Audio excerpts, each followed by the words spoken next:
That same article by Zrebiec and Russini mentioned how shocked the players were when Harbaugh got fired. And they said the idea that Harbaugh lost the locker room was total BS. You believe that, Ed? Yeah, I do. I've not heard that. It's just like that's a go-to.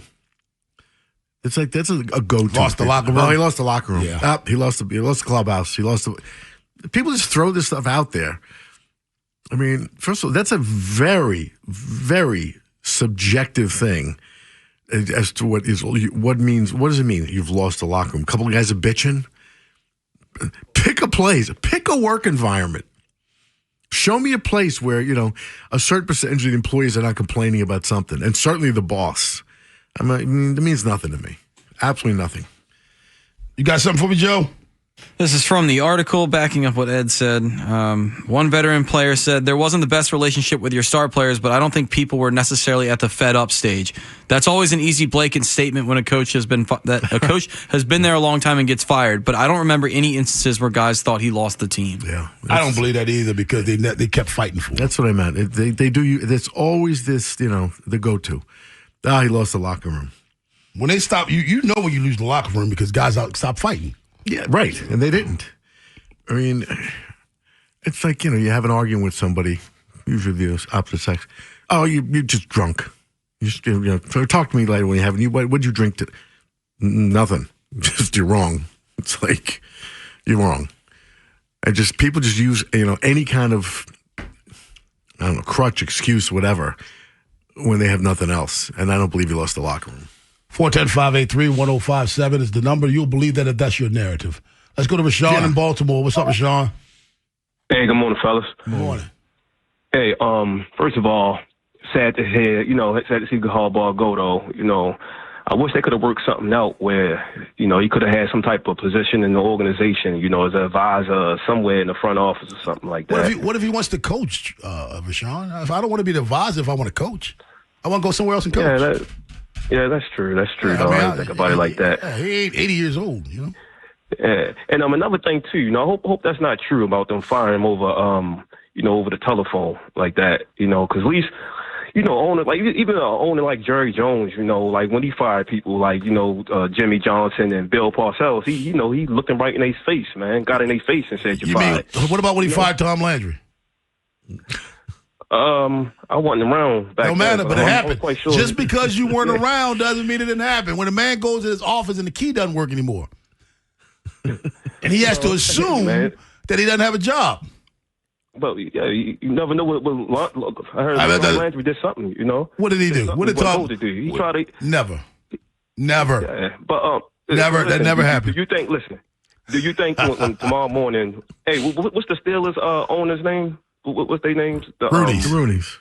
The Roonies, right? So tomorrow morning, when they fire Tomlin, don't you think they're going to do it respectful than that? They're going to sit him down like a man, probably. Well, they're probably not going to fire Tomlin, but just hypothetically speaking, I think they'll do it however they need to do it. But I wouldn't bet that they would do it over the phone.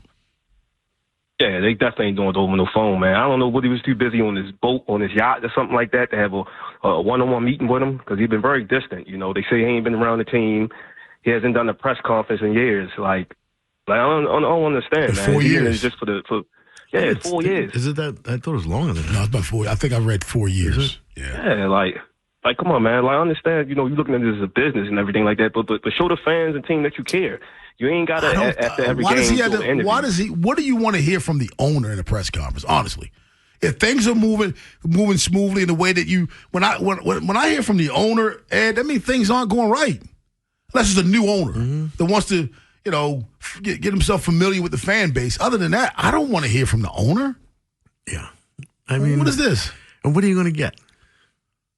What are you going to get? You're going to hear from him tomorrow. Why? Because he fired his coach. Yeah. Other than that, I don't need to hear from him. It's always going to be some vague answers and, put a positive spin on everything. And that's all it's going to be. You're not going to get the, a play-by-play of what happened. No, you're not. You're just not. Things are running well with your organization when you're not hearing from the owner all the time. Yeah. That means things are going good. Daryl in Baltimore. What's up, Daryl? Hey, good morning, guys. Good morning to you. Hey, It could have been either Lamar, it could have been Derrick Henry, it could have been Hamilton. It could have been one of those guys that went out there. Yes. But man, I just go back to that New England game. I think Bisciotti was just so irate with that. I paid this man. Correct me if I'm wrong. Did they just renew Henry's contract or something? They extended Harbaugh. Yeah. Yeah. Okay. So I guess he's sitting back saying we got 11-point lead, and here's what I paid for him now. And this man don't come back in the game and just 12 minutes. I think that really pissed that man off to the point where he didn't want to hear nothing else from Harbaugh. Hey, Daryl, it's very hard. Possible. Yeah, Daryl, that is the theory by most, and that's one of those theories where you can't prove it, but you can't form an argument against it. You know what I mean? That's how I stand on that. I can't prove it because I wasn't there, but it sounds so reasonable and rational. I just paid this running back, this 30-year-old running back, what? And you say, see, Ed, if that chapped his ass, I think the explanation was worse than the actual act. You said it wasn't his turn? Is that what you said? He was on the sideline because it wasn't his turn? That's what you give us? Yeah. That's what the explanation is worse than the act. Why did you do that to me? Because I felt like it. You know what? Now it got worse. Now it just got worse. You felt like it? Or I didn't feel like it? That's the explanation? Yeah. Why was Derrick Henry not on the field? It wasn't his turn. It's just, we got to be fair. Got to get his plays. Yeah. It's Pop Warner rules. Let's go to Edgewood and get Lou. What's up, Lou? Guys, I've never heard a breakup of this caliber in this city. The coach. When's the last time you had a coach/manager here for 18 years? That's it. God, it's, you know what, and it's quite an achievement. And it's awesome. Don't get me wrong. I mean, the town was clamoring for this guy to be fired, and then he gets fired, and we keep talking like it's a breakup. Like a couple of days ago, it matters. Where's he going to go? Who cares who he dates next? Who cares what he does next? You think like me? On, man. You think like we me? Gotta move on. We should be concentrating on trying to get a new head coach in town here, not worrying about what everybody else is saying about the locker room. And as far as the locker room goes, did you guys see that argument yesterday on the sideline with the Eagles? Yes. I think that guy lost the locker room yesterday. No, I think AJ Brown lost a team. I think Sirianno actually probably earned some respect for getting in his face. I think AJ Brown's the problem. I don't think Sirianno is. You think he's going to be moved in the Sirianni, offseason? I'm sorry.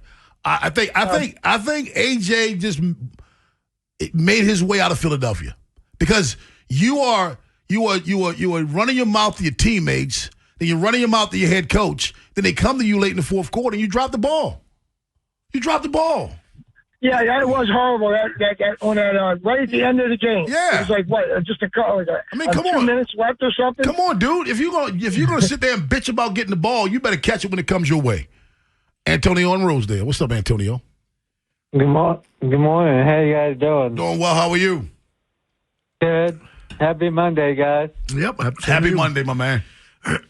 Will the Ravens make a big move in the offseason, or do they go into the season with the current team? Have a wonderful day, guys. You have a wonderful day, too. Their first big move is the coach. That's going to be their first big move. Then the next big move is going to be the coordinators. But I think I don't know if the personnel, I think their big moves in personnel probably going to be draft. I don't know what kind of free agents they're going to try to pick up. I don't know. I don't really see that in their card. Yeah. But I'm with Lou Edgewood. Man, we break up. I don't care who you with next. As long as I'm happy, we good. Yeah, that's what it's supposed to be. What I care about, go ahead, have fun. Mm-hmm. I'm living my best life.